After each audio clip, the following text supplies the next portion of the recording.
Ce matin encore, je voudrais souhaiter à tous la plus cordiale bienvenue dans le cher nom, précieux nom du Seigneur. Vous remarquez que ma voix a un peu souffert.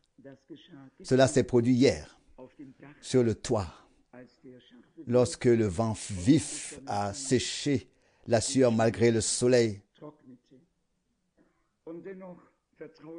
Et pourtant, dans toutes les situations de la vie, quoi qu'il arrive, nous faisons confiance au Seigneur et nous sommes à sa disposition, comme nous sommes reconnaissants à Dieu pour tout, pour le salut, pour la grâce, pour le privilège de reconnaître en ces jours ce qu'il fait selon sa parole.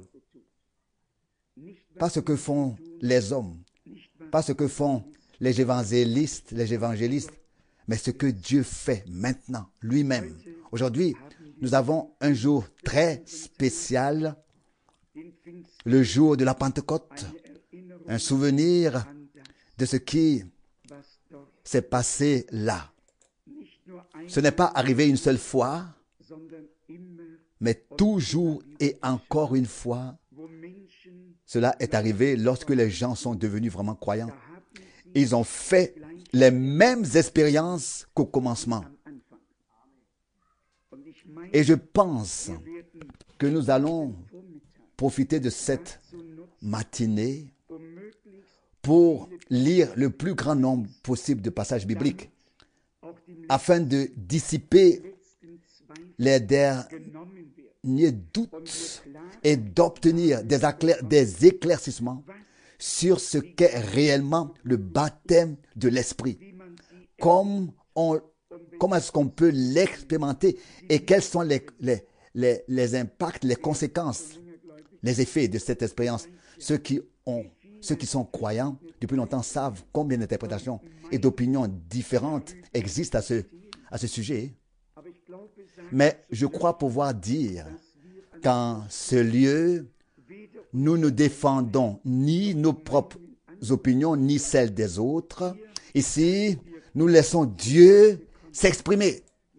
Seul ce qu'il a dit dans sa parole est valable.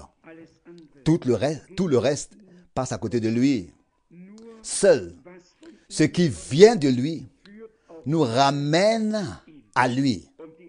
Et les expériences qui ont été faites au commencement doivent nécessairement être les mêmes à la fin et doivent être faites à la fin. Jésus-Christ est le même hier, aujourd'hui et le même éternellement.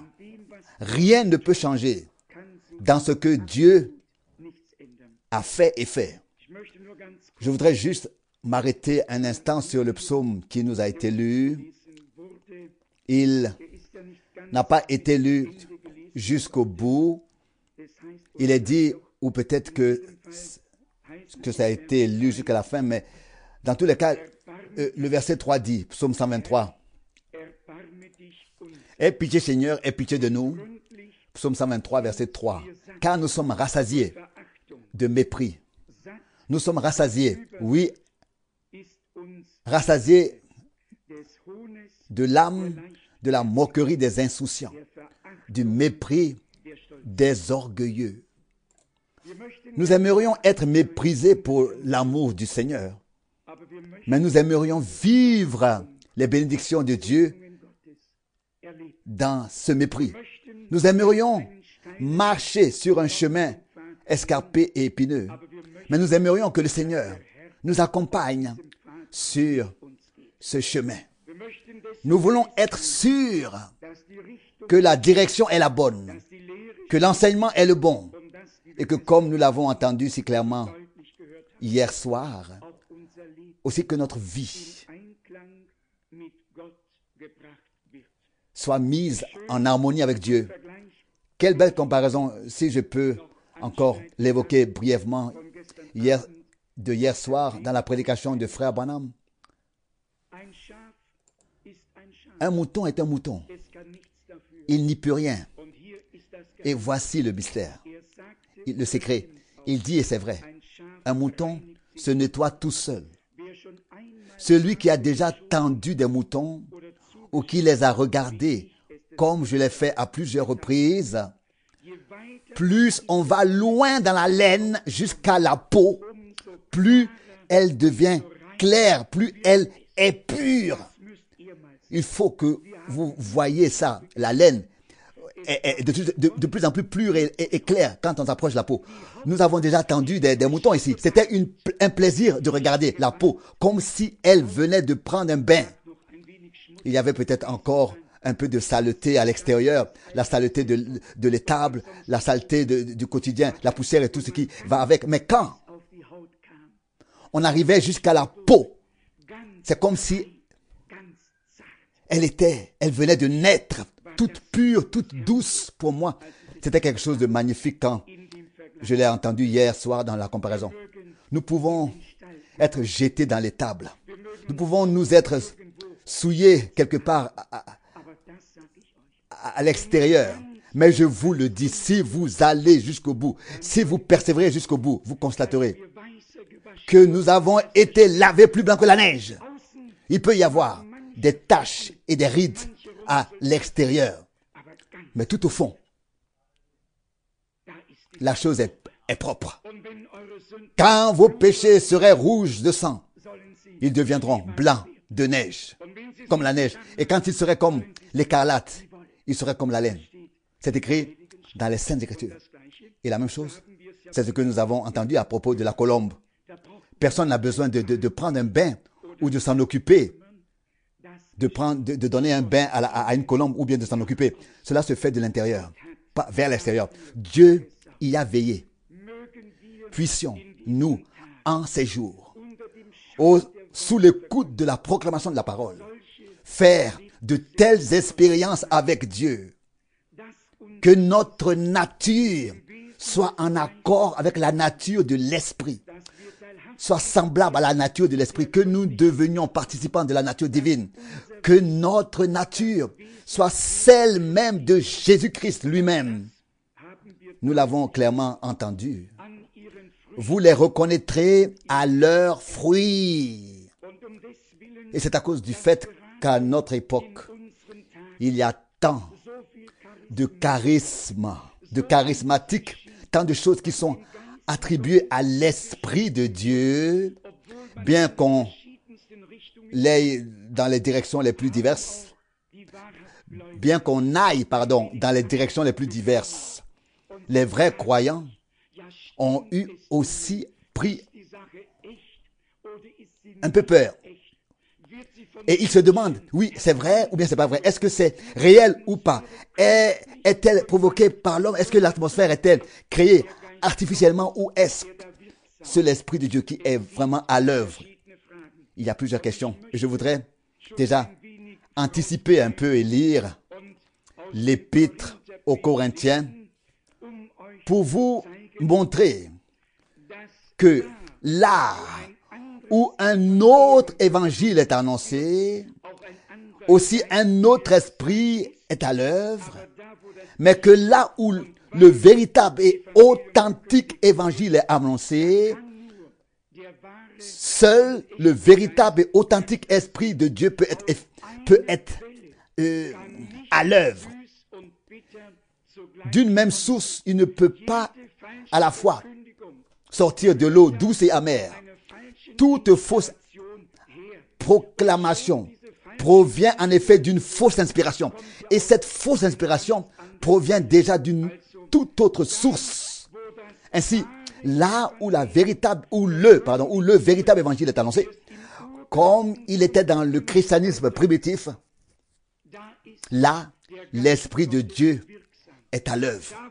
Il est actif. Là où il est annoncé tout un autre évangile, où un autre Jésus est annoncé que celui ou l'évangile que Paul a annoncé, là ce sont d'autres esprits qui sont à l'œuvre. Comprenons donc cela très clairement, afin que tout doute et toute incrédulité, toute incertitude soient éliminées et que nous obtenions une clarté totale.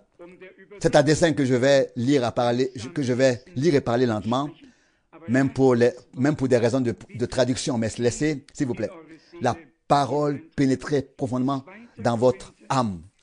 2 Corinthiens chapitre 11, verset 4. 2 Corinthiens chapitre 11, verset 4. Car si quelqu'un se présente à vous pour vous annoncer un autre Jésus que celui que nous avons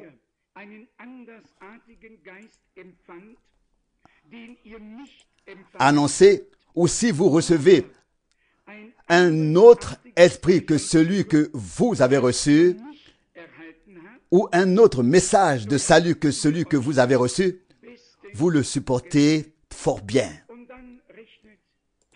Ensuite, Paul règle ses comptes avec les faux ouvriers dans le royaume de Dieu. Vous savez que notre Seigneur a donné l'avertissement le plus urgent concernant les derniers jours, à savoir que les deux choses seront si proches l'une de l'autre que si c'était possible. Mais Dieu, merci, cela n'est pas possible. Mais si c'était possible, même les élus seraient séduits. L'imitation doit ressembler de si près à l'original. Sinon, elle se remarque immédiatement. J'ai assisté à une réunion charismatique et la bannière était Jésus est Seigneur.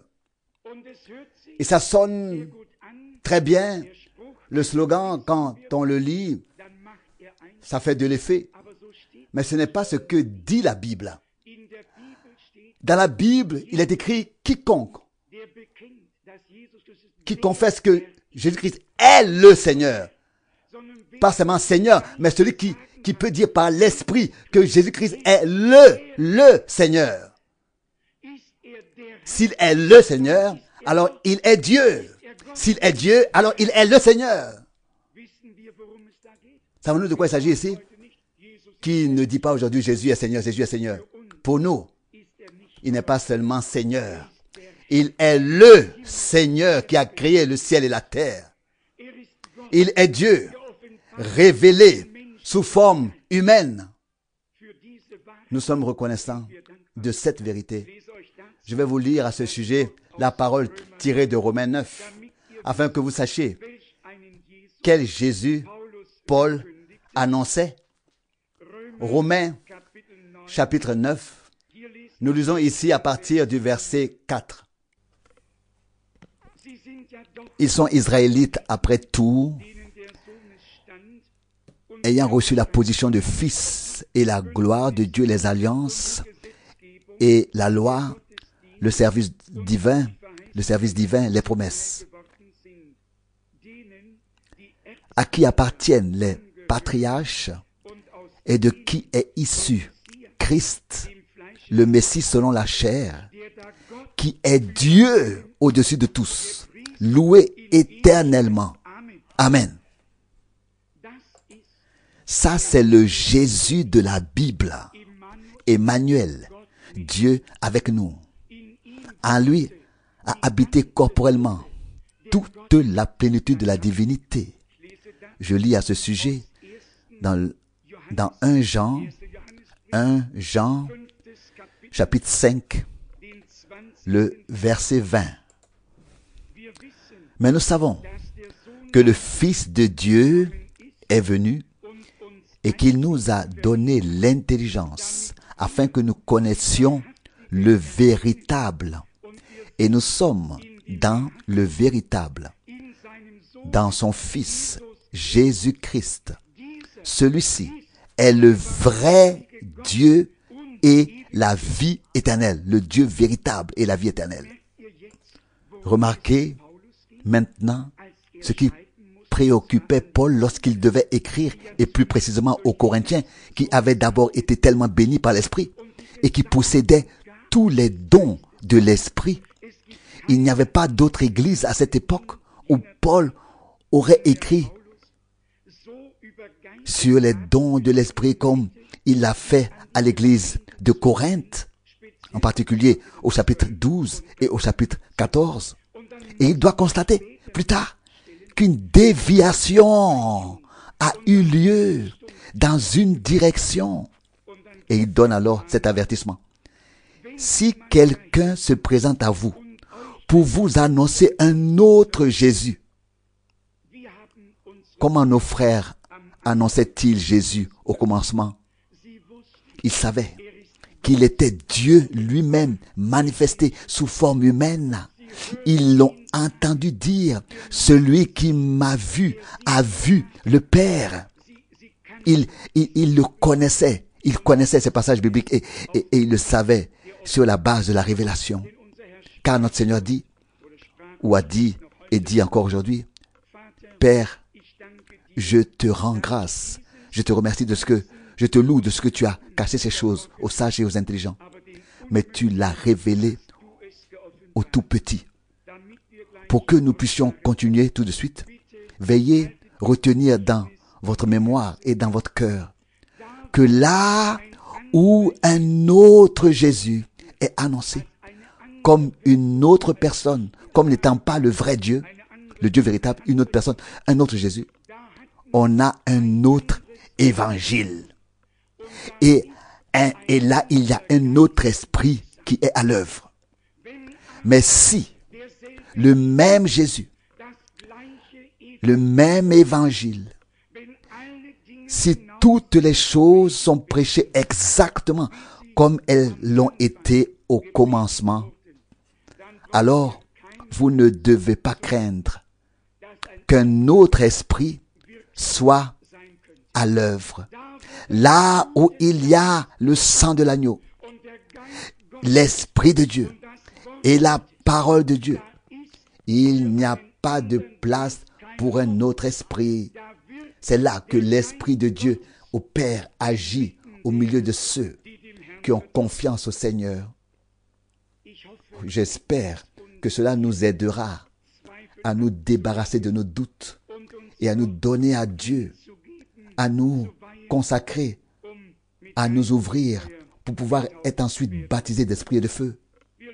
Nous lisons dans le 2e chapitre des Actes des Apôtres, chapitre 2, du verset 1 au verset 4, la parole bien connue. Quand le jour de la Pentecôte fut arrivé,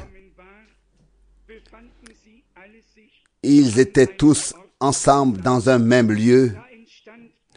Tout à coup, il s'éleva du ciel un bruit, comme celui d'un vent impétueux et puissant, et il remplit toute la maison où ils se trouvaient. Des langues leur apparurent comme du feu, se divisant en petites flammes, et une se posa sur chacun d'eux.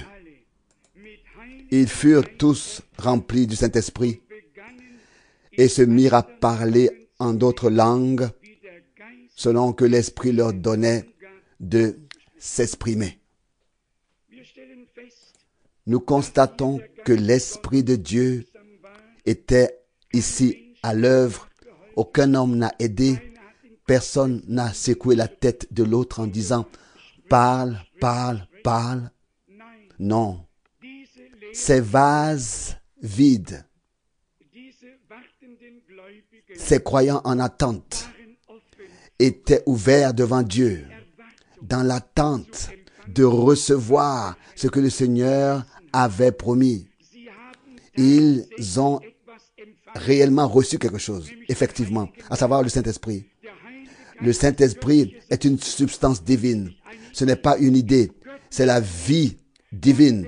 La même vie qui était en Christ est revenue sur l'Église le jour de la Pentecôte. Ce n'était pas une idée, c'était le retour de la vie divine dans ceux qui ont été rachetés par Dieu. frère Schmidt m'a permis d'enlever ma veste. J'espère que vous ferez tous de même. Si nous nous plongeons dans cette parole et que nous avons une faim de vivre, d'expérimenter Dieu de la même manière, non pas en imitant quelque chose, mais en recevant de Dieu. Et je vous le demande très sincèrement, êtes-vous convaincus de tout cœur que Jésus-Christ baptise encore aujourd'hui d'esprit et de feu?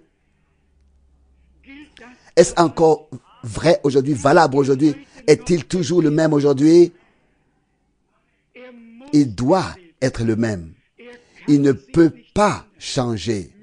Les gens, les circonstances, les temps peuvent changer. Mais il demeure, il reste le même, hier, aujourd'hui et pour l'éternité. Si nous croyons qu'il baptise encore aujourd'hui d'esprit et de feu, faisons un pas de plus. Qui croit qu'il peut le faire aujourd'hui? Aujourd'hui, ici, en ce lieu, que nous pouvons vivre aujourd'hui une expérience surnaturelle, sans effort de notre part, mais en nous consacrant et en nous abandonnant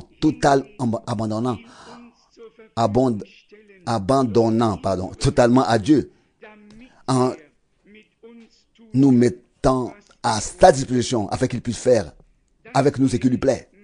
Il y a une chose que nous devons tous nous laisser dire et que nous devons attendre, des choses auxquelles nous devons nous attendre. Donc, des choses surnaturelles sont liées à un baptême biblique de l'esprit. Il peut y avoir des visions, il peut y avoir de la prophétie, il peut y avoir du parler en langue.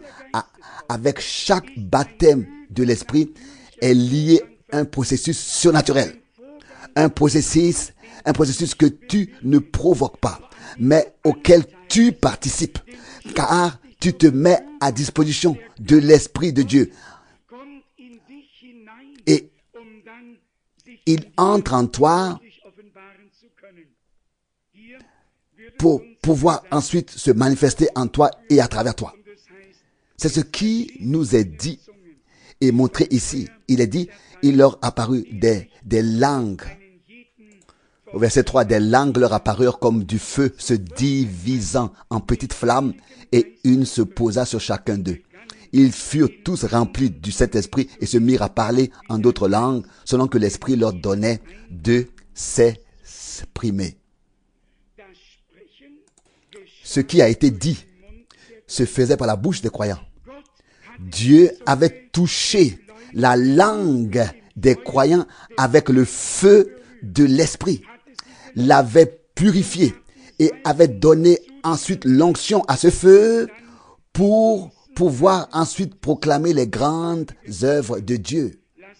Lisons dans le même chapitre du verset 12, peut-être les deux versets, le verset 11 et 12. Actes 2, versets 11 et 12. Juifs de naissance et païens ayant adhéré au judaïsme, crétois et arabes, nous les entendons proclamer dans nos langues les grandes œuvres de Dieu. Ils étaient tous dans l'étonnement et ne sachant que penser, ils se disaient les uns aux autres, que veut dire ceci? Jusqu'ici pour ces passages bibliques de l'Écriture. Vous pouvez lire et compter. Il y avait là environ 16 ou 17 nationalités différentes, des Mèdes, des Perses et des Élamites, et nous en avons encore énuméré quelques-uns ici. Et il est dit, nous les entendons proclamer dans nos langues les grandes œuvres de Dieu. Un double miracle se produisit alors. Dieu a inspiré de manière surnaturelle à ceux qui parlaient ce qu'ils devaient dire et dans quelle langue. Et le même Dieu a fait en sorte que tous ceux qui écoutaient, chacun entende ce qui était dit par l'Esprit dans sa propre langue. Deux miracles. L'un parmi ceux qui parlaient, le second parmi ceux qui écoutaient. Lorsque l'Esprit de Dieu commence à agir, des miracles se produisent avec celui qui parle et avec ceux qui écoutent.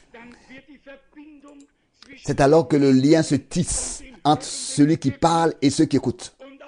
Et aujourd'hui, encore, si vous êtes de Dieu, vous entendrez la voix de Dieu. Vous entendrez la parole de Dieu claire et distinctement. Et vous n'aurez pas besoin qu'on vous l'interprète. Vous serez enseigné par Dieu. Permettez-moi de lire encore plus loin, ici dans le même chapitre, du verset 14, où Pierre donne l'éclaircissement et l'explication par ces mots. Alors Pierre, s'étant joint aux 11, s'adressa à eux en ces termes élevant la voix. Hommes juifs, et vous tous qui habitez Jérusalem, sachez ceci et prêtez l'oreille à mes paroles. Ces hommes-là ne sont pas ivres comme vous le pensez. Ce n'est que la 3e heure du jour. Non, c'est ici que s'accomplit la promesse du prophète Joël. Dans les derniers jours, cela arrivera, dit Dieu. Je répandrai mon esprit sur toute chair, de sorte que vos fils et vos filles prophétiseront, que vos jeunes gens auront des visions et que vos vieillards recevront des révélations en songe. Je suis ici cette sainte et précieuse parole de Dieu. Nous constatons que dans l'Ancien Testament, il n'était pas seulement parlé de l'effusion du Saint-Esprit, pas seulement que la promesse a été donnée, mais il a été également écrit et décrit ce que cette promesse, une fois accomplie, impliquait, ce qu'elle contenait et ce qui serait ainsi manifesté. Des visions, des révélations, des prophéties, comme nous l'avons lu ici. Dieu fait des choses surnaturelles lorsqu'il baptise d'esprit et de feu. Et nous nous y attendons tout simplement, car Dieu est un Dieu surnaturel et veut se révéler à nous de manière surnaturelle. Bien sûr, nous devons lui faire entièrement confiance. Si c'est envers Dieu, la peur n'a pas de place, n'a pas sa place. Notre Seigneur a dit, si vous qui êtes mauvais pouvez donner de bons dons à vos enfants, à combien plus forte raison le Père céleste donnera, le Père dans les cieux donnera-t-il le Saint-Esprit à ceux qui le lui demandent. Et si nous qui sommes mauvais, ne donnons pas de pierres, de serpents ou de scorpions à nos enfants qui nous demandent du pain, nous le savons déjà en tant que parents terrestres. Combien moins Dieu, il donnera ce que nous lui demandons sincèrement. Et c'est d'autant plus que nous avons des promesses sur lesquelles nous nous appuyons, Et je pense à la pensée que frère Branham a exprimée hier, à la pensée. Il dit simplement de se détendre dans la présence de Dieu. Non pas se présenter devant Dieu dans une position, une situation, une humeur et une position particulièrement tendue, mais simplement en louant et en remerciant ouvertement devant le Seigneur. Et la plupart des baptêmes de l'Esprit dont j'ai été personnellement témoin ont eu lieu là, où les gens avaient reçu l'assurance de leur salut et louaient le sang de l'agneau remerciait pour le salut et continuait à remercier jusqu'à ce que l'Esprit de Dieu les remplisse et qu'ils parlent alors dans d'autres langues ou quoi que ce soit d'autre. Ce n'était pas là où on frappait du poing sur la chaise. Non, ce n'était pas là. Là, c'était une crampe. Ce n'était pas correct.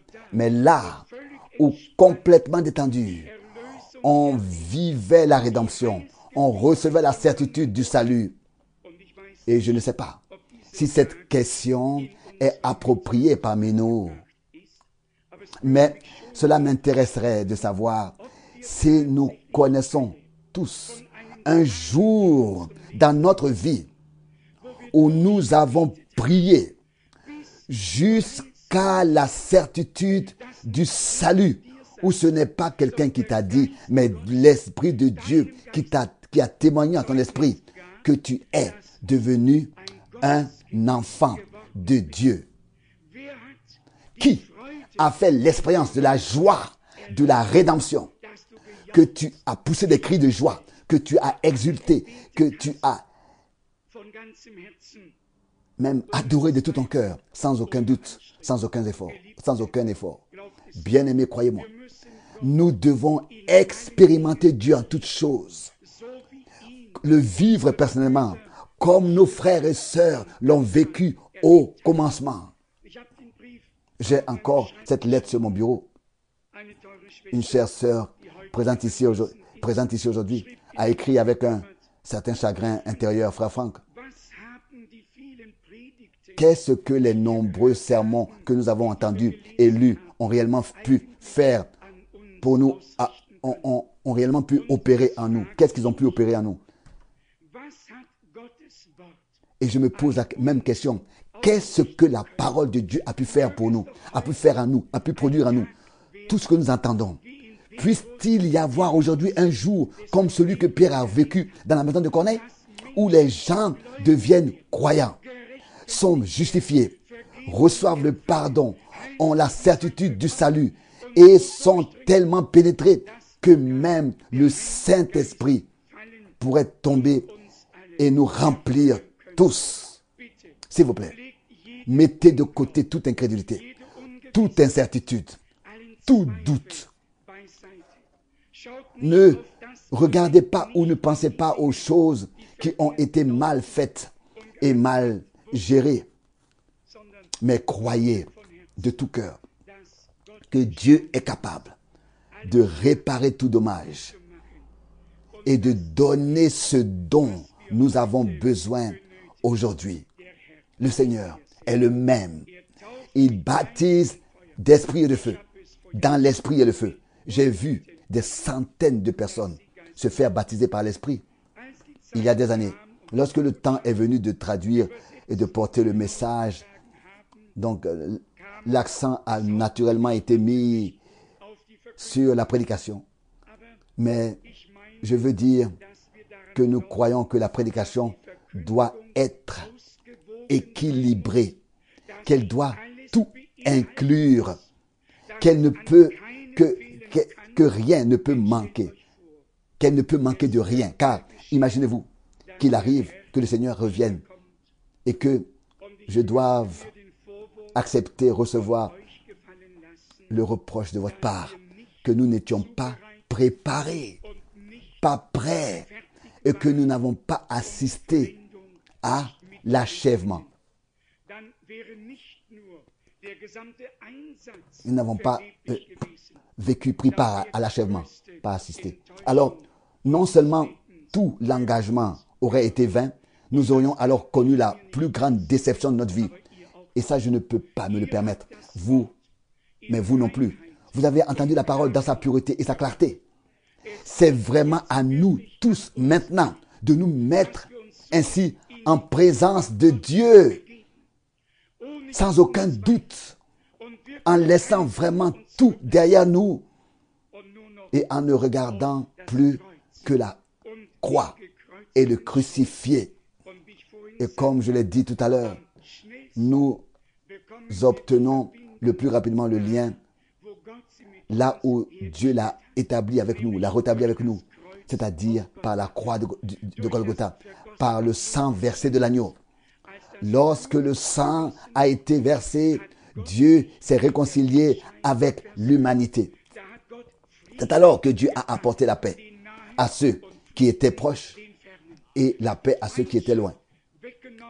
C'est là qu'il a ôté l'inimitié et offert la réconciliation. Paul l'a résumé ainsi. Dieu était en Christ et a réconcilié le monde avec lui-même. C'est là que nous trouvons le plus rapidement le lien avec Dieu. Lorsque nous avons devant les yeux la croix et le sang versé de l'agneau par lequel nous avons été rachetés. Et je voudrais encore dire ceci.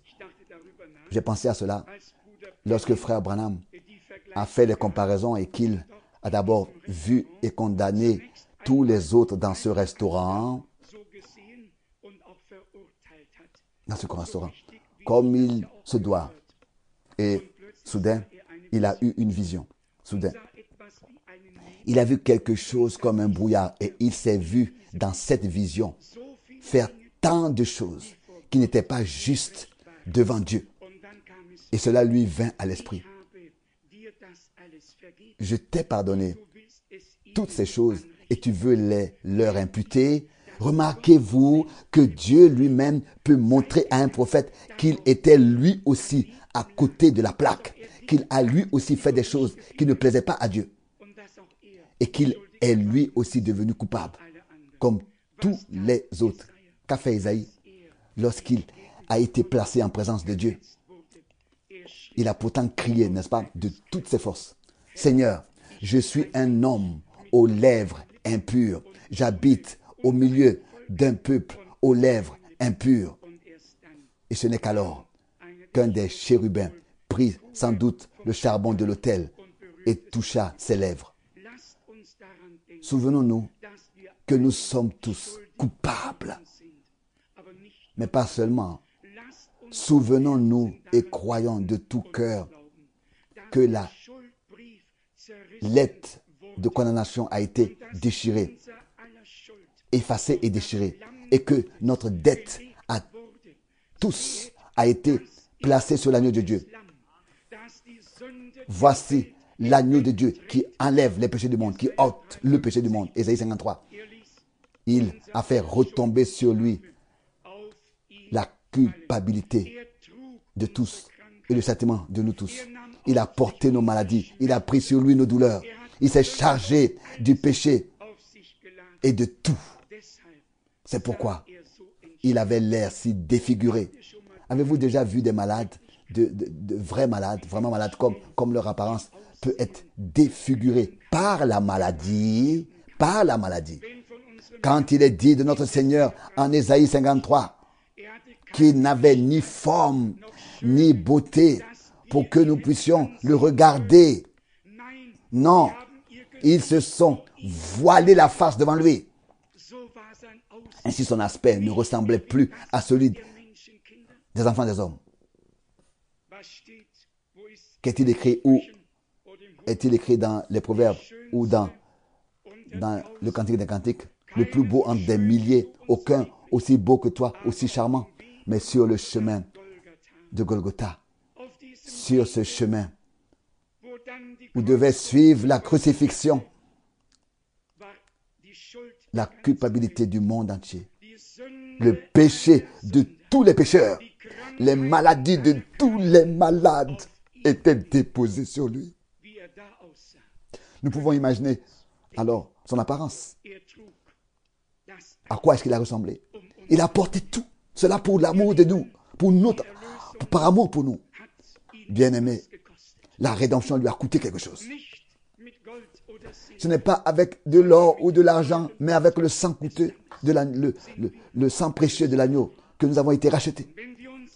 Et si nous nous plaçons dans la situation où nous étions sans Dieu et sans espérance, sous le jugement de condamnation sur cette terre, et que Dieu a eu pitié de nous et a fait intervenir sa grâce dans notre vie, que se passe-t-il en nous alors une rupture intérieure, une brisure, un regret, ce qu'on appelle une repentance, une conversion, mais un regret précède tout cela. Nous sommes désolés d'être responsables du fait que le Seigneur ait dû prendre ce chemin et en même temps, nous le remercions d'avoir emprunté ce chemin pour payer le prix, une fois pour toutes de notre rédemption. Cher cœur, ne travaille plus à ta rédemption. Entre dans le repos de Dieu. Il y a un repos présent pour le peuple de Dieu. Notre Seigneur dit encore aujourd'hui, venez à moi vous tous qui êtes fatigués et chargés. Je vous donnerai du repos. Je vous donnerai du rafraîchissement, du repos pour vos âmes. Aujourd'hui encore, nous pouvons faire l'expérience avec Dieu. Revenons à notre texte sur l'expérience de la Pentecôte. Mais tout cela va de pair. Le vendredi saint, j'entends par là la crucifixion, la résurrection, la montée au ciel du Seigneur, l'effusion du Saint-Esprit ensuite. Tout cela fait partie du grand plan de salut de Dieu pour nous. Et nous ne pouvons pas dire, j'accepte l'un et j'ai pas besoin de l'autre. Tout, le plein évangile, le plein salut, les rachetés ont le droit de vivre et de recevoir tout ce que le Rédempteur nous a acquis et mis à notre disposition. Lisons ici de Actes des Apôtres, le chapitre 2, le verset 32 et 33 maintenant. C'est ce Jésus que Dieu a ressuscité. Nous en sommes tous témoins.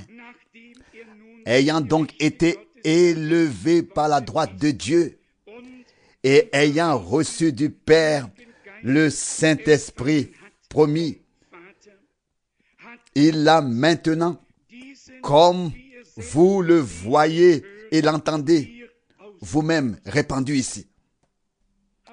Avez-vous tous lu?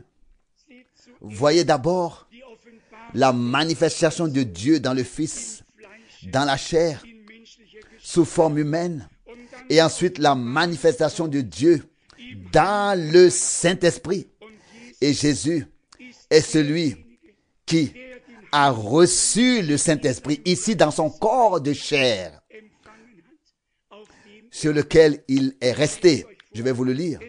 Ce sont en effet des choses que nous devons simplement savoir pour savoir ensuite comment classer les différents passages bibliques.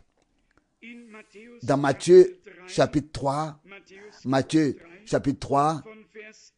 du verset 11, il est écrit, Matthieu 3, verset 11, « Je vous baptise d'eau seulement pour la repentance, mais celui qui vient après moi est plus fort que moi, et je ne suis pas assez bon pour lui ôter ses souliers. Il vous baptisera du Saint-Esprit et du feu. » Avons-nous entendu cela?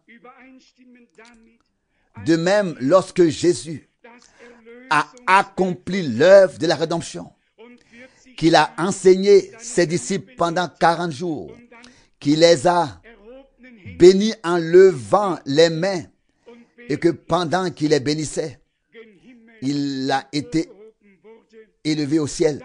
Alors, il a reçu, ou bien alors, à sa disposition. Mais je vous fais le lire pour que cela soit écouté comme c'est écrit et pas ma formulation. Actes chapitre 2, verset 32. C'est ce Jésus que Dieu a ressuscité, nous en sommes tous témoins. Ayant donc été élevé par la droite de Dieu et ayant reçu du Père le Saint-Esprit promis, il l'a maintenant, comme vous le voyez et l'entendez vous-même, répandu ici. Si nous voulions entrer dans ce sujet, nous pourrions encore être ici demain à 7 heures. Juste quelques passages bibliques de mémoire. Il a mis l'esprit de son Fils en nous, afin que nous puissions dire Abba Père. Il s'agit bien de la position de fils, de la relation entre père et enfant. Dieu a fait en Christ le Fils le commencement de cette nouvelle création divine. Il est le premier-né entre plusieurs frères. Pourquoi est-il écrit la promesse du Père? Pourquoi pas la promesse de Dieu? Pourquoi donc? Et je vous lis tout de suite ici la promesse du Père. Actes des Apôtres, chapitre 1, verset 4. Et comme il était assemblé avec eux, il leur commanda de ne point s'éloigner de Jérusalem, mais d'attendre la promesse du Père.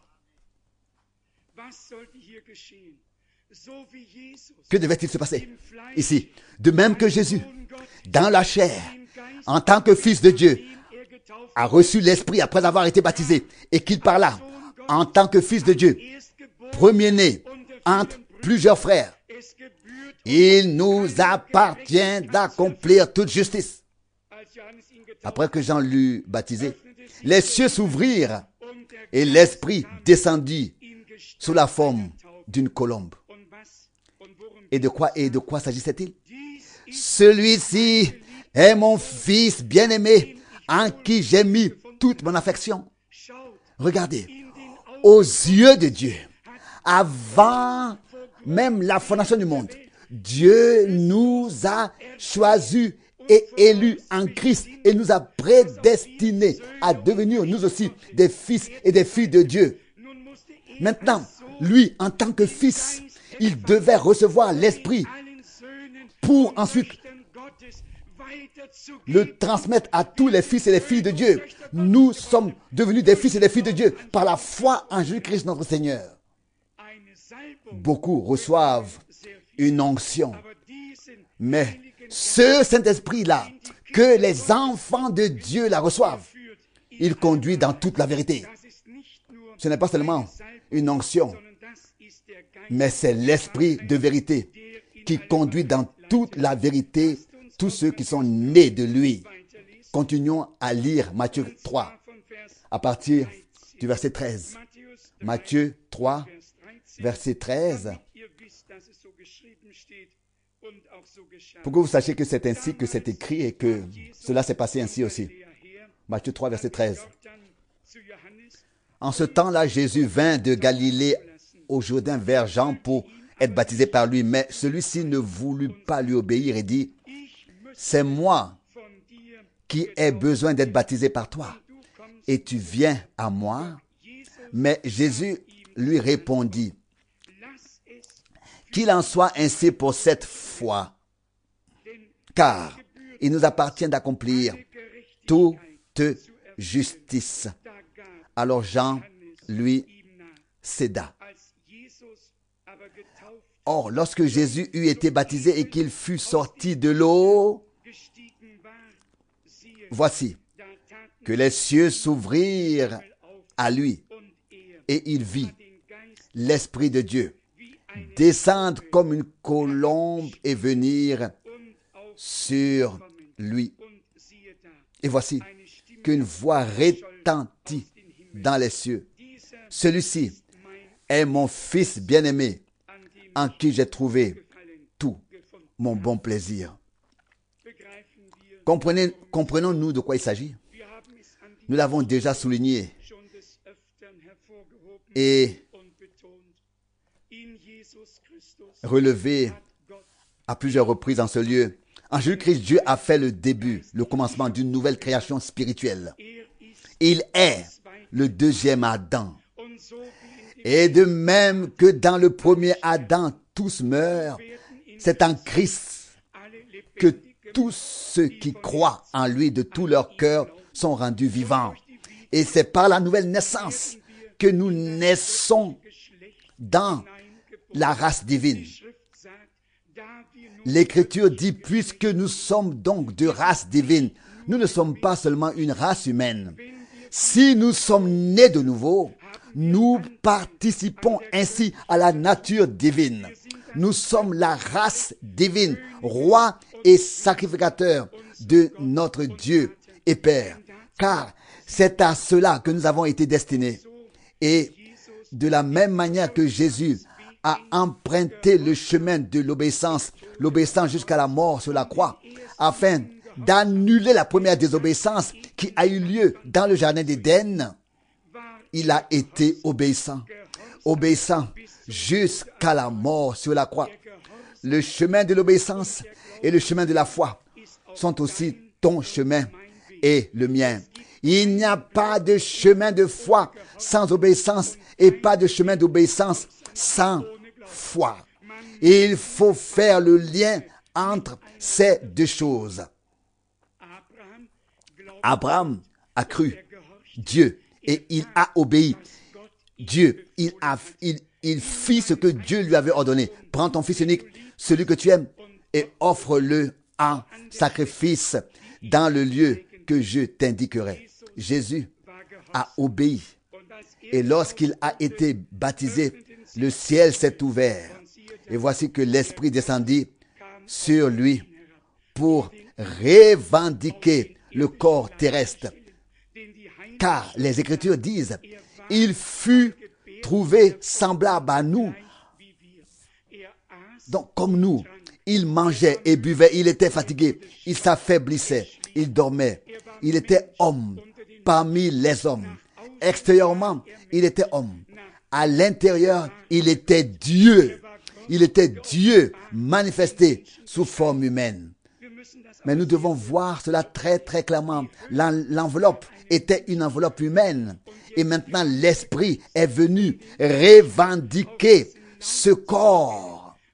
De même, l'Esprit de Dieu doit venir sur nous et entrer en nous, établir sa demeure en nous, afin que par la puissance de l'Esprit, ce corps terrestre aussi puisse également être changé.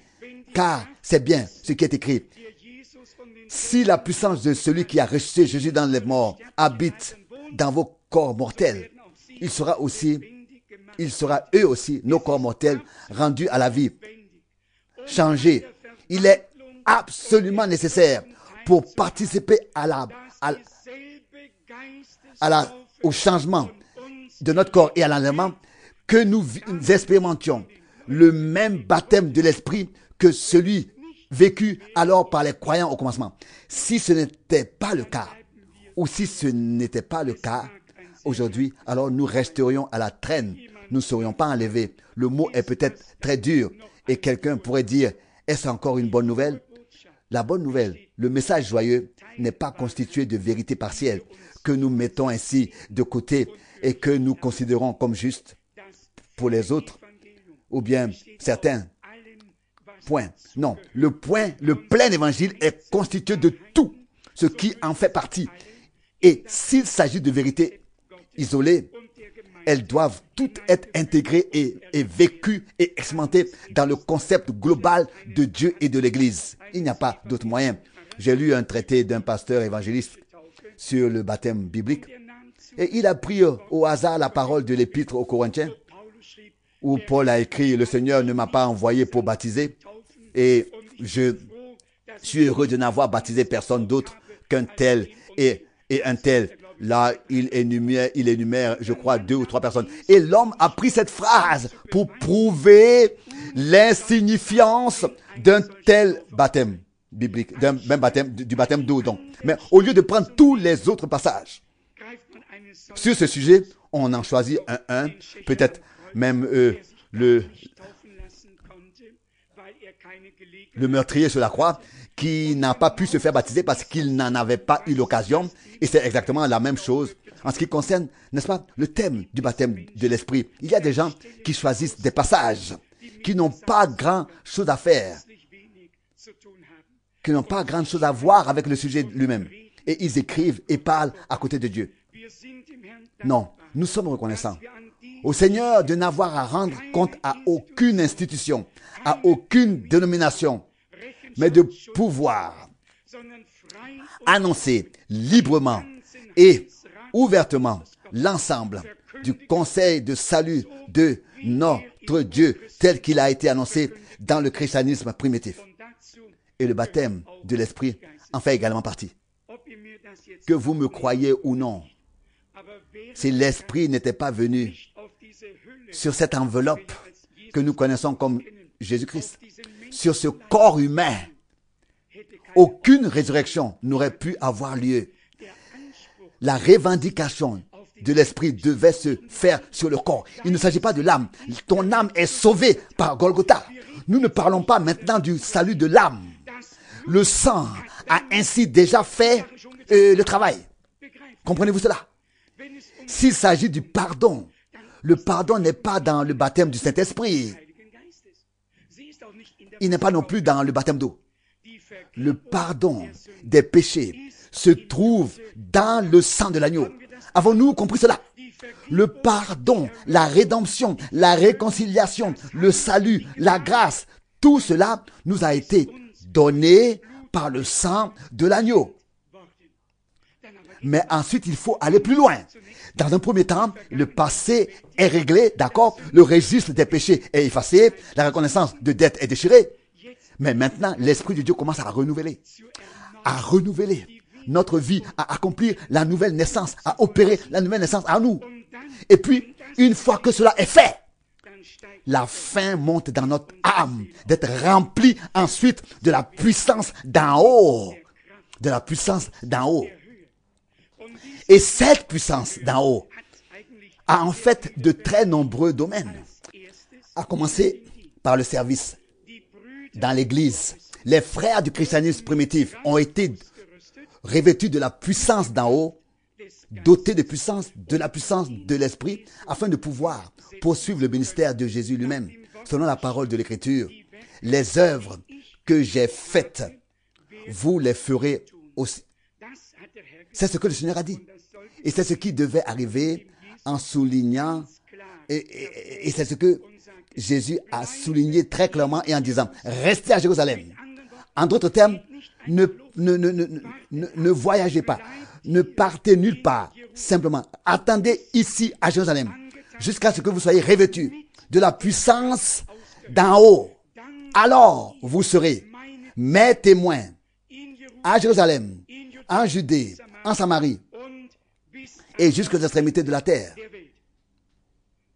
Mais s'il s'agit de notre désir d'être enlevé, cela ne concerne pas seulement les frères qui servent dans l'Église par la parole, avec la parole. Cela concerne de toute façon tous les croyants. Car, comme nous venons de le dire, il y a dans l'effusion du Saint-Esprit une telle diversité de dons et de fruits, de tâches et de services, d'autorisation,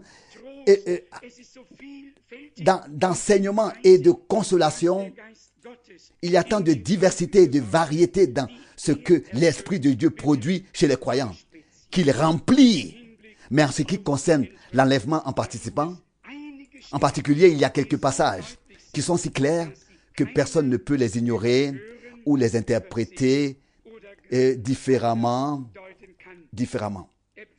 Éphésiens, chapitre 1, le verset 13. Éphésiens, chapitre 1, le verset 13. Cela concerne maintenant tous les croyants. En lui, vous aussi, après avoir entendu la parole de la vérité, le message de votre salut, et après l'avoir cru, vous avez été scellés du Saint-Esprit promis, qui est le gage et la garantie de notre héritage pour la rédemption de son Église, qu'il s'est acquise à la louange de sa gloire. L'avons-nous tous entendu? Ici, l'Esprit de Dieu n'est pas seulement une puissance, n'est pas seulement une onction. Il s'agit ici du sceau Et ne sont scellés que ceux qui croient la parole de vérité, qui l'acceptent et la reçoivent, qui appartiennent à la semence divine, qui ne s'opposent pas à la vérité et ne lui résistent pas, mais qui se laissent conduire par l'Esprit dans toute la vérité. Selon la parole de l'Écriture, sanctifie-les dans ta vérité. Ta parole est la vérité. Puis à son tour, l'autre parole. Recherchez la paix et la sanctification, sans lesquelles personne ne verra le Seigneur. Bien-aimés, lorsque nous pensons à l'imminence du retour de Jésus-Christ, nous devrions nous rendre compte de la gravité de l'époque et de l'importance et de l'urgence de notre expérience avec Dieu, à savoir le baptême du Saint-Esprit. Je ne veux pas l'expliquer en détail ici. Pour ceux qui ne croient pas pleinement à la parole, l'effusion de l'Esprit peut être qu'une onction, une dotation de la puissance d'en haut, un revêtement de la puissance d'en haut, mais pas un scellement. Scellés sont seulement ceux qui ont été, sont et seront pour l'éternité la propriété éternelle de Dieu. Sa propriété, car il y a aussi ceux à qui le Seigneur doit dire, je ne suis pas à qui le Seigneur va dire, retirez-vous de moi, vous qui commettez l'iniquité. Mais ils diront, Seigneur, n'avons-nous pas accompli en ton nom de grandes choses, chassé des démons, prophétisé, guéri des malades, etc. Et le Seigneur dira, retirez-vous de moi, vous qui commettez l'iniquité. Dans l'église du Dieu vivant, il s'agit vraiment que chaque proclamation, chaque annonce, chaque prédication, chaque enseignement soit présenté de manière équilibrée afin que tous puissent s'y éprouver, s'y examiner et remercier Dieu s'il n'y a pas de résistance en nous lorsque la parole est annoncée. Si une rébellion intérieure se fait sentir, demande au Seigneur de l'éloigner de toi. Ouvre-toi complètement. Laisse entrer la parole et l'esprit. Nous croyons que la parole et l'esprit agissent ensemble dans la troupe rachetée par le sang. Dans un passage du prophète Ésaïe, il est écrit, « Il m'a envoyé, moi et son esprit, où il a envoyé sa parole et les a guéris. » Il existe en effet différentes déclarations qui ont toutes un objectif, à savoir amener les vrais croyants à être préparés pour le jour glorieux du retour de Jésus-Christ, notre Seigneur. Il a été notre modèle ici-bas, dans la chair. Obéissant, il s'est fait baptiser et les cieux se sont ouverts et l'Esprit est descendu. Lui, le premier-né, a reçu l'Esprit et l'a ensuite répandu et le répand ensuite sur tous les fils et filles premiers-nés de Dieu. Nous avons alors la preuve de la filiation, de la position de fils, de la position de fils. Comme il est écrit, à tous ceux qui l'ont reçu, il a donné le pouvoir de devenir enfants de Dieu, à ceux qui croient en son nom.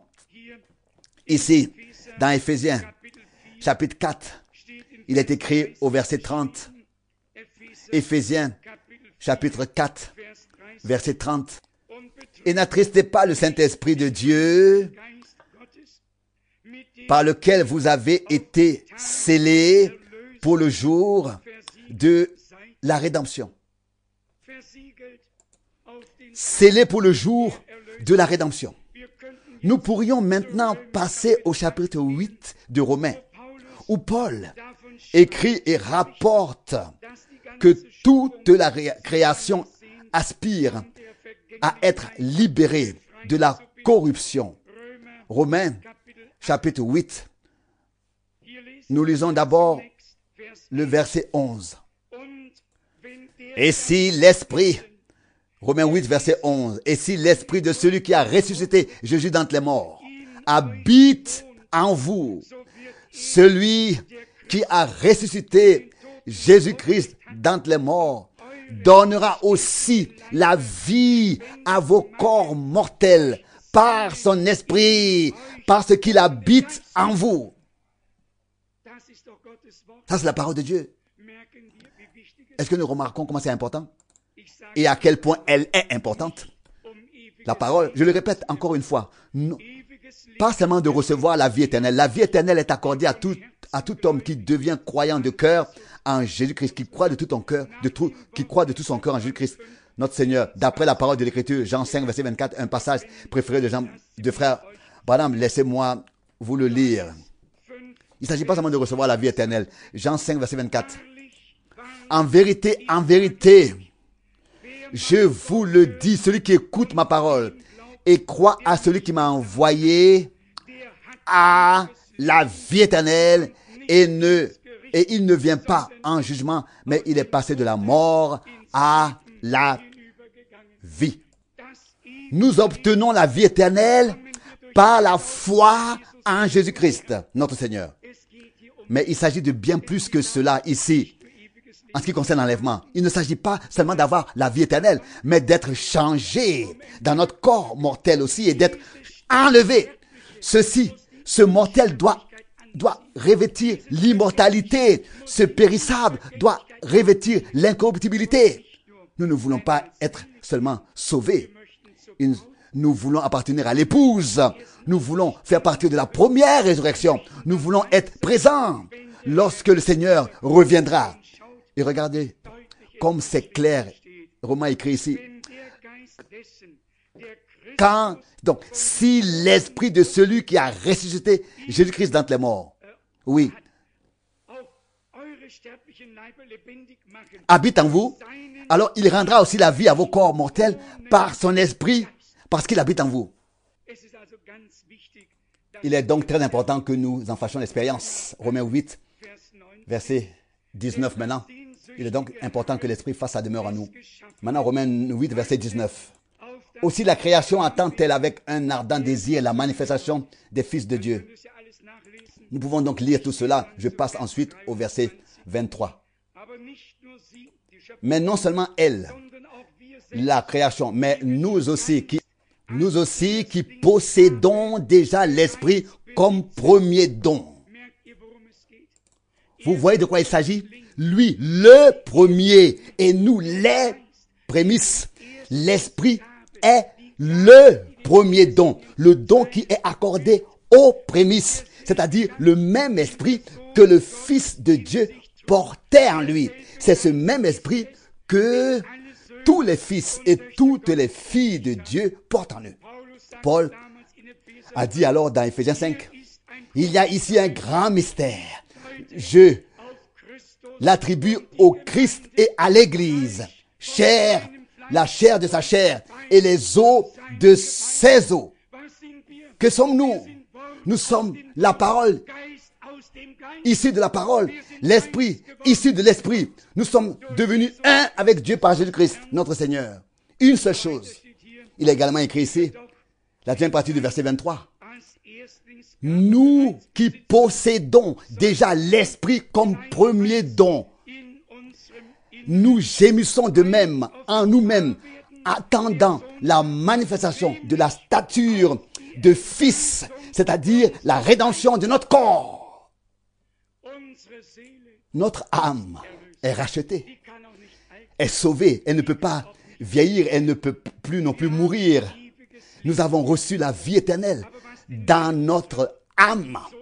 Mais en ce qui concerne le corps, il n'y a pas de différence, croyant ou incroyant.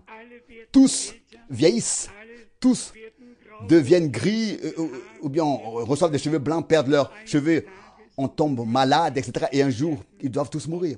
Nous devons tous mourir, que l'on soit croyant ou non. Cela n'a pas d'importance. C'est le cours de la vie.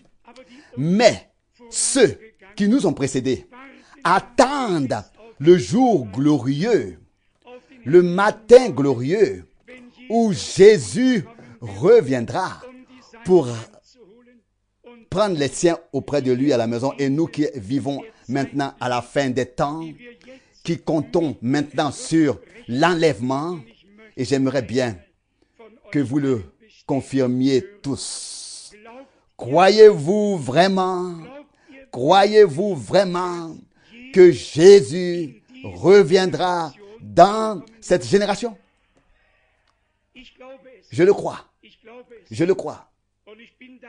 Et je suis tout à fait honnête à ce sujet. Vous qui me connaissez depuis des années, vous savez que j'ai dit de temps en temps que ce n'était pas encore tout à fait le cas en raison de la prophétie biblique. Si vous me le demandiez aujourd'hui, je devrais dire c'est proche, très proche. C'est à notre porte. Et si vous me demanderiez, vous, oui, peut-on l'exprimer d'une manière ou d'une autre en termes de temps? Non, aucun homme ne peut le faire et Dieu ne veut pas non plus que cela soit fait. Mais je suis convaincu que nous pouvons compter sur les doigts d'une main. Je suis convaincu que nous allons maintenant vers la fin, dans la précipitation, et que les choses qui doivent se faire se feront coup sur coup. Que ce soit dans le domaine politique, dans le domaine économique, dans l'église. Vous savez comment les choses se passent parce que je viens d'y penser. Vous avez entendu hier soir Frère Branham parler de la voiture qu'il a vue en vision et qui n'a plus besoin d'être dirigée, conduite. Maintenant, elle a été présentée à la foire de Hanovre. Elle est représentée ici avec tout ce qu'il faut. Et il dit ici, cette voiture a appris à voir. Elle a été testée et 90%, donc 90% des autoroutes allemandes sont adaptées déjà pour placer cette petite chose au milieu de la chaussée. Et les gens n'ont plus besoin de conduire. Ils peuvent croiser les jambes et se parler. Pour moi, c'est un signe. Quand j'ai entendu cela à la radio, mon cœur a battu un peu plus vite. En 1933, Frère Branham l'a vu. Et maintenant, la voiture a été présentée au salon de Hanovre ici en Allemagne, il y a environ 4 semaines. Nous sommes très proches de la fin. Et je le dis aussi très ouvertement en ce dimanche de Pentecôte. Frère Branham a dit à l'époque, j'ai vu cette jolie femme assise sur un trône magnifiquement paré, mais cruelle dans son cœur. Et ensuite, sans qu'il y ait eu de révélation à ce sujet, il a noté en note de bas de page, probablement, l'Église catholique romaine. Si vous saviez ce qui se passe dans les milieux religieux, si vous aviez lu les derniers rapports qu'un évêque protestant dans notre pays dit, nous les protestants avons à plaindre de ne pas avoir le chapelet et de ne pas avoir les chaises pour se confesser les péchés, comme dans l'église catholique. Si nous savions ou si nous remarquions que tout va vers Rome via le communisme, que tout est englouti et qu'au milieu de tout cela se trouve l'appel divin. Vous, mon peuple, sortez, séparez-vous, ne touchez à rien d'impur. La masse entière est tout simplement emportée. Ils sont aveuglés. J'aimerais que les pasteurs évangéliques de notre époque ne lisent qu'une seule préface de A à Z. La préface de Martin Luther au prophète Daniel dans la Bible qu'il a traduite. C'est tout ce qu'ils ont besoin de lire. La très ancienne préface au prophète Daniel de la plume de Martin Luther. Et j'aimerais qu'il se trouve un pasteur protestant pour l'imprimer ainsi et l'envoyer à tous ses collègues. Et il faudra alors se demander si les luthériens aujourd'hui sont encore luthériens. Vous m'avez compris? Je voudrais juste faire une comparaison. Il n'y a pas que le premier amour qui se soit perdu. Il y a tellement de politiques religieuses dans tous les domaines. dans tous les domaines. Et vous l'avez vous-même entendu. Ils appellent à une économie mondiale, à un système mondial, monétaire mondial, au grand homme qui doit alors entrer sur la scène mondiale, Banque européenne, Union européenne, tout. Bien-aimé, Dieu a-t-il ouvert nos yeux? Pouvons-nous voir? Pouvons-nous entendre? Avons-nous un regard pour la prophétie biblique? Ou ne l'avons-nous pas?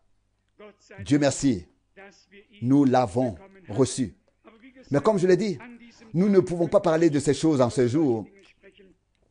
Je m'excuse de vous d'avoir mentionné ces choses. Je voudrais juste lire 2 passages des Actes des Apôtres. L'un dans lequel Pierre défend ce qui s'est passé dans la maison de Corneille. Et ensuite, le récit qu'il en fait au chapitre 11 des Actes des Apôtres. Actes des Apôtres, chapitre 11, du verset 15 au verset 18, où il est écrit ceci. Comme je commençais à parler, le Saint-Esprit se répandit sur eux, comme il se répandit sur nous au commencement. Remarquez cette expression. Notez bien cette expression. Le Saint-Esprit tomba sur eux comme sur nous, comme il est tombé sur nous au commencement. La même expérience. Le verset 16. Je me souviens alors de la parole du Seigneur qui disait, Jean a baptisé dans l'eau, mais vous serez baptisés du Saint-Esprit. L'Esprit tomba sur les nouveaux croyants comme sur ceux du commencement. De la même manière, dans les Actes des Apôtres, au chapitre 15, du verset 6, nous lisons. Actes des Apôtres 15, verset 6. Les apôtres et les anciens s'assemblèrent donc pour examiner cette question. Après une longue discussion animée, Pierre se leva et leur dit, « Mes frères, vous savez que depuis longtemps déjà Dieu m'a choisi parmi vous pour que les païens entendent par ma bouche la parole du salut et viennent ainsi à la foi. Et Dieu, qui connaît les cœurs, leur a lui-même rendu témoignage en leur donnant le Saint-Esprit comme à nous. » Avez-vous remarqué cela ici aussi? Exactement comme il nous l'a accordé. Juste comme ça. Pas autrement. Pas autrement. Exactement comme ça. Exactement comme il nous l'a donné au commencement. Il n'a fait aucune différence entre eux et nous en purifiant leur cœur par la foi.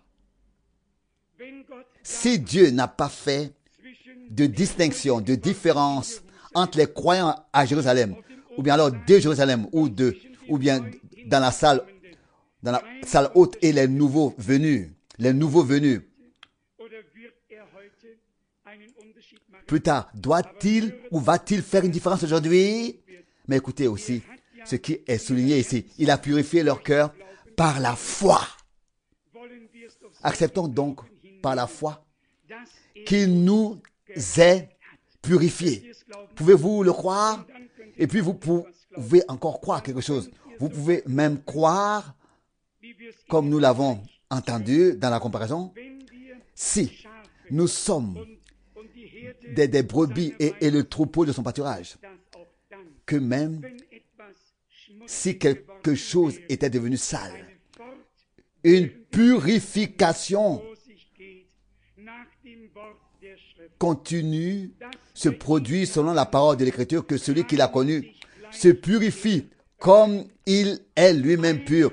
Une purification a eu lieu une fois pour toutes. Une rédemption, un pardon, un salut, une grâce. Mais nous pouvons toujours venir et savoir, il est souverain sacrificateur. Il purifie, il sanctifie, jusqu'à ce que nous soyons si purs et si saint que nous pourrons tenir et subsister devant lui. Ne vous inquiétez donc pas.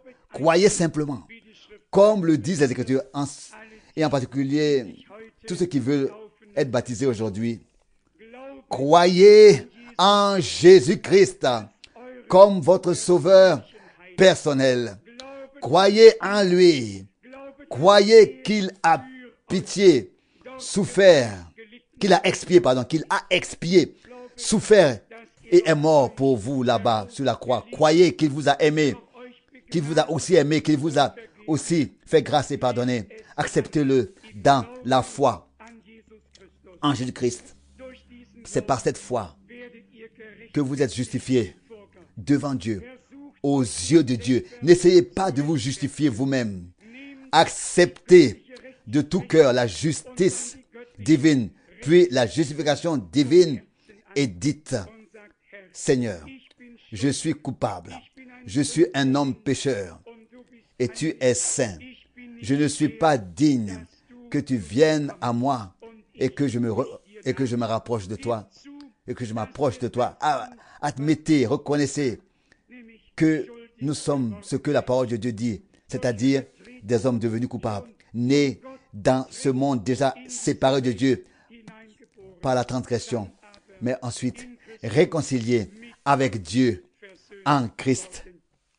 Acceptez cette réconciliation par la foi en l'œuvre de rédemption accomplie sur la croix à Golgotha. Et à celui qui croit ainsi et qui accepte Jésus-Christ de tout son cœur, à lui s'applique cette parole de notre Seigneur tirée de Marc 16, versets 16 et 17. Celui qui croira et qui sera baptisé sera sauvé. Vous voyez? Vous croyez? Et parce que vous croyez, vous vous faites baptiser en sachant que par le sang de l'agneau, votre culpabilité, vos fautes ont été effacées. Votre péché est pardonné. Le baptême d'eau est pour la rémission des péchés. À savoir que vous croyez déjà que vos péchés ont été pardonnés. Et c'est pourquoi vous vous laissez baptiser. Vous êtes mort avec Christ pour être maintenant enseveli avec lui. Vous qui êtes ressuscité avec lui pour désormais marcher en nouveauté de vie. C'est ce que signifie le baptême, selon Romains, chapitre 6. Que le Dieu Tout-Puissant nous fasse grâce en ces jours et à cette heure encore, afin que nous ayons tous un nouveau courage pour croire et faire confiance au Seigneur. Car je vous le dis, c'est écrit ainsi: celui qui place sa confiance en lui ne sera pas confondu. Celui qui place sa confiance en lui sera justifié. Celui qui croit en lui sera sauvé. Aujourd'hui, nous voulons croire et nous fier à lui et lui faire confiance de tout notre cœur. Il fera bien les choses. Loué soit son Saint-Nom. Amen. Levons-nous pour prier. Père Céleste, nous te remercions de tout cœur parce qu'il y a encore un temps de grâce, parce que tu sauves encore, parce que tu pardonnes encore, parce que tu donnes encore la grâce, parce que tu accordes encore le salut. Ah, sois remercié. Je te remercie pour le sang versé à Golgotha. Je te remercie pour la rédemption par le sang de l'agneau. Je te remercie pour le pardon, pour la paix avec Dieu, pour la vie éternelle, pour le repos que notre âme trouve en toi. Ô Dieu fidèle, bénis tous ceux qui ont pris leur décision, mais bénis aussi tous ceux d'entre nous qui ont pris la décision d'être là pour toi, d'abandonner toute tiédeur, de laisser derrière nous toute paresse, de devenir ardent d'esprit, prêt à servir le Seigneur. Ô Dieu fidèle, ne laisse pas passer ce jour sans que les cieux ne s'ouvrent et que le Saint-Esprit ne descende sur nous comme au commencement. autrefois, car tu ne fais aucune distinction. Avec toi, il n'y a pas d'acception de personne. Nous te remercions encore une fois pour ta parole, pour ton sang et pour ton esprit, car trois sont qui rendent témoignage. Alléluia, alléluia, alléluia. Seigneur fidèle, tu es proche de nous, tu es plein d'amour, tu es merveilleux. Que ta paix, qui est supérieure à toute la raison des hommes, gouverne et garde nos cœurs et nos esprits en Jésus-Christ, notre Seigneur. Amen.